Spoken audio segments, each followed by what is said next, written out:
People want to train at Starting Strength Dallas because they make progress, because they actually see results. They see the weight on the bar going up every single session. It's very easy to motivate yourself to come into class when you know that, hey, today's a big PR. I'm squatting a big plate. I'm deadlifting 2 plates today. I've never done that before in my life. I never thought I could. And the reason that our members are doing that is because of the coaching that they receive during their sessions here at Starting Strength Dallas. All of our coaches are coaching every work set, every rep, every time. Getting a coach is like hiring any professional. It has the potential to save you time, heartache, and in this case, potential injury. There are lots of things that you are likely doing with your own training that you can't see, that you are not even aware of. This is true for everybody, myself included. I benefit from having a coach as well. I benefit from hiring somebody to do my taxes. It ultimately saves me time, money, and risk. All of those things are also true for hiring a coach. When you break it down, and if you want to talk dollars and cents here, each session is only $28 and some change a session. And we bill that monthly at $365 because you're going to train 3 times a week, because the most effective training that you will be doing will be at 3 times a week. Of course, we have options for people that just as a bottom line that doesn't fit their budget. When you compare us to like a big box gym where membership maybe is $45, $50, I want to ask what you're actually getting out of that membership versus what are our members getting out of their membership. They're getting active coaching on every single work set, every rep in those work sets, every single time, and as a result, they're making progress that they never have ever experienced before. So how long have you had a gym membership paying $50 a month, and how much progress have you made in that time versus my members? Having been in the fitness industry since 2004, I know a little bit about the lay of the land. My very first personal training certification was IFPA. You probably never even heard of that, International Fitness Professionals Association. And I'm going to date myself a little bit, but the training textbook came with VHS tapes. And originally I signed up for a weekend seminar where they'll teach how to use the fat calipers and teach how to spot and stuff like that. And at the end of the weekend, you do the testing. Well, they didn't have enough people registered for the seminar, so they canceled the seminar. But don't worry, you can still send in your test via mail. And if you pass, we'll give you a certificate. So that's what I did. I passed, and that's how a lot of personal trainers will get started. Never having actually been tested on the ability to coach somebody, to get somebody to move the way that you want them to in accordance with the model, because that's what coaching is, getting somebody to move correctly.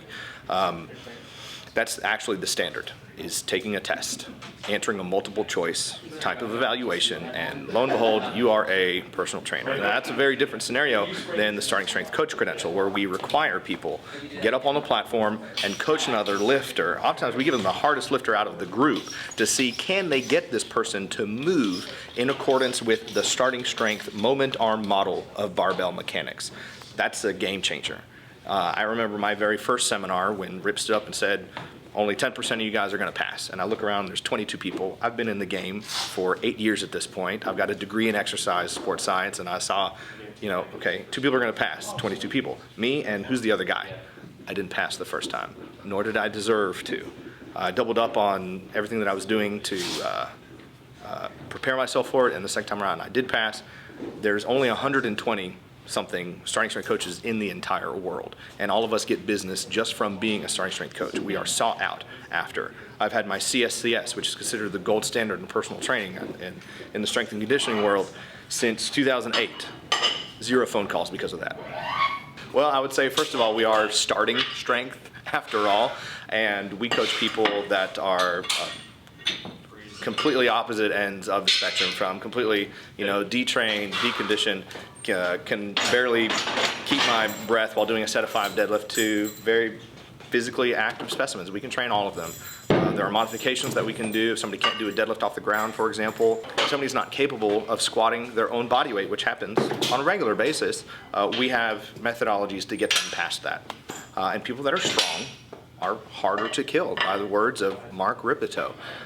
So if you are pumping your own gas, and if you're going to the grocery store, the risk of training in a gym is not any higher than that, and the potential payoff is significant. People that are stronger are harder to kill, and that's what we're here to do. We're here to make people that are stronger and more resilient, and that will better tolerate any type of virulent or pandemic, any situation like that. So as far as the risk rewards, the rewards are very high. And according to some of the research that's coming out of Norway, in gyms that are appropriately physically spaced and distanced like this and that follow a regimented disinfecting protocol, there was no increase in community spread of COVID-19 in particular. That's what this research looked at.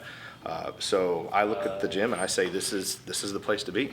When you improve your strength being the ability to produce force against an external resistance, this completely dictates how you interact with your physical environment. So whether you want to run faster, change directions more easily, agility, be more explosive, you have to be strong first. Easy, everybody. Starting strength is for everybody. We have people as young as 13, and our oldest client is 85. Male, female, works for everybody. It's such a general, basic type of program that it's capable of working for everybody. And once people become a little bit more advanced, people start to progress more, that's when the program starts to become more individualized, more specific to those person's needs and maybe weak points if they have them at that point. But the starting strength approach works for everybody. I had a really funny client, played badminton, and he came into the gym one day and told me he is just crushing the badminton, and I just have this image in my head, that little, He's crushing the shuttlecock. For your fans on YouTube, could you say shuttlecock for us? He's crushing the shuttlecock. It's just such a funny image in my head to see him, slamming that thing with the little feathers on it. I thought that was hilarious. That's not something you would expect. Now, the things that you do expect are we've got a member in here who's in his late 60s who loves to play softball. So he'll go out to the batting cage and he's crushing it further. He's also plays golf, so he's driving further. And those things you kind of expect. But badminton, okay. I mean, it makes sense. I'll take it, but wouldn't have been my first guess.